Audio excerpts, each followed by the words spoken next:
Overwatch 2 is finally back with Season 10. And let's just get the elephant out of the room. Blizzard has finally listened to the audience and pulled the new hero from the Battle Pass. Going forward, new heroes will not be part of the Battle Pass, and all previous heroes are now unlocked for all players. Yes, I agree. This should never have been a thing in the first place. No hero should have been tied to the Battle Pass. I agree. It should not have been a thing. It creates balancing issues, especially when one team doesn't have access and the other one does. We've all talked about it many times over. I'm just finally glad that Blizzard listened and gave the heroes back for free for all players. I gotta give credit where credit is due. So that is a W for Blizzard. Kudos. With that being said, let's talk about the new hero Venture. Now, Venture, they did give us a 3-day limited trial to test her out earlier. And then, of course, Venture is now out in the game now. And quite frankly, I think Venture is a pretty good hero. In my opinion, in my experience playing with her, as her, against her, for the most part, Venture is in a pretty good balanced state. I don't think Venture is OP. I don't think Venture is underpowered either. I actually think Venture is in a pretty good spot. And if I was to describe how Venture plays like Doomfist Light. Picture Doomfist, but without all the stuns. And that's pretty much what Venture is. And I do think Venture is a fun character to play. I do think that Venture will have a spot in the meta. I'm not necessarily sure where her ceiling is, how strong Venture really is. In my experience, though, Venture is definitely viable in most scenarios. You may want to dodge playing Venture on like larger, long-sighted maps, mainly because her primary fire does have, I believe, like a 20-meter max range, similar to that of Sigma. So because of this, if you're playing on maps with large sight lines like the first section of Junkertown, it may not be necessarily the best idea to play as Venture, since you won't be able to it'll be hard to get value out of the primary fire, unless of course you're playing as Dive. Then that could be a different situation altogether. But overall, Venture, pretty good, great addition to the game. Let's talk about another big change that they've done with Season 10, and that is with regards to the Mythic skins. Mythic skins are no longer tied to the Battle Pass either. Instead, when a Mythic skin comes out, it will be in the shop for that season. Then it will get vaulted for 2 seasons and then returned back to the shop for people to acquire. Now, the way you acquire them is you need the new currency, Mythic Prisms. Valorant players will understand what this is. This is basically Overwatch's version of Radianite. Now, there are 2 ways to acquire Mythic Prisms. 1, through the Battle Pass. If you complete the Battle Pass, you'll get enough Mythic Prism currency to buy and fully upgrade 1 Mythic skin.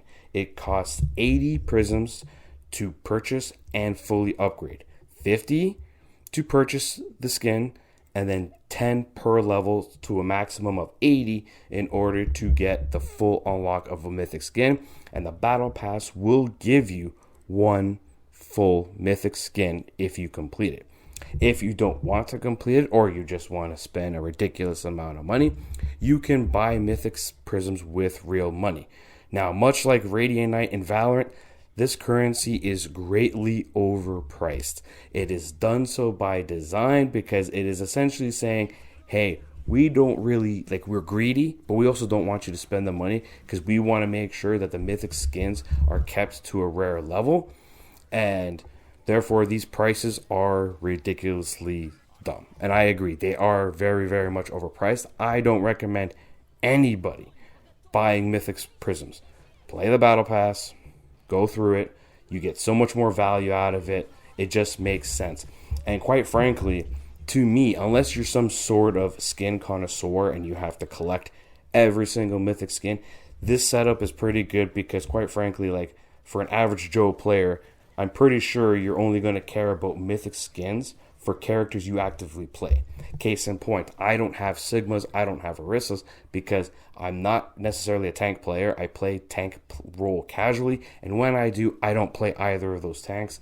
So I don't care about having their mythic skin. I'm not going to waste my time or money for their mythic skin. I just don't care. So unless you're some sort of connoisseur, realistically, this setup is perfectly fine because you're only going to really go after the mythic skins for characters that you actually play. With that being said, of course, with the new season, you also get the new store, the new cosmetic items.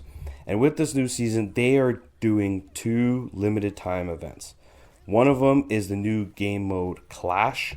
That mode is basically them trying to take 2CP and make it viable again. They even used a modified 2CP map to test this out. I didn't put too much time into it because it's mainly in the arcade, and I'm not a fan of open queue as the game is not tuned for open queue.